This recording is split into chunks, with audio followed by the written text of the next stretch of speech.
توكة العيد في أقل من دقيقة إن شاء الله، وممكن تخليه مشروع العمر ليكي بإذن الله. يلا نبدأ بسم الله كده ونشوف احنا عملنا ايه. أول حاجة أنا جبت فوم، ده مش من اللي بيلزق، تمام. أخدت مقاس كده حوالي 9 سنتي في 6 سنتي، تمام. وعشان نظبط المقاس هناخدها برضو من الناحية التانية بالشكل ده كده، عشان خاطر ما تبقاش معوجة من هنا أو من هنا. رسمت بالشكل ده كده الخطوط، أو وصلت الخطوط ببعضها وبعدين قصيتها. بقى عندي قطعة مستطيلة بالشكل ده، تمام. هعمل كده من الاطراف كيرف بالطريقه دي كده بالمقص، عشان تخلي الشكل مظبوط وكويس. بعد كده هاجي هتنيها من النص بالشكل ده، وهتنيها بالشكل ده. طبعا الطريقه موضحه نفسها خالص. وهجيب ابره وهدخل الابره مش بالشكل ده كده من النص، وبعدين هلف على الفيونكه دي بالخيط بالطريقه دي.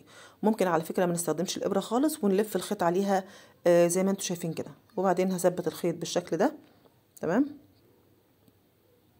وهقص الخيط الزياده بالشكل ده كده. بقى عندي فيونكه حلوه، وانا كنت عامله برضو واحده زيها بالشكل ده. بعد كده هجيب كليبس او توكه استك بالشكل ده، تمام. وهلزقها على الفيونكه بالطريقه دي كده اهو.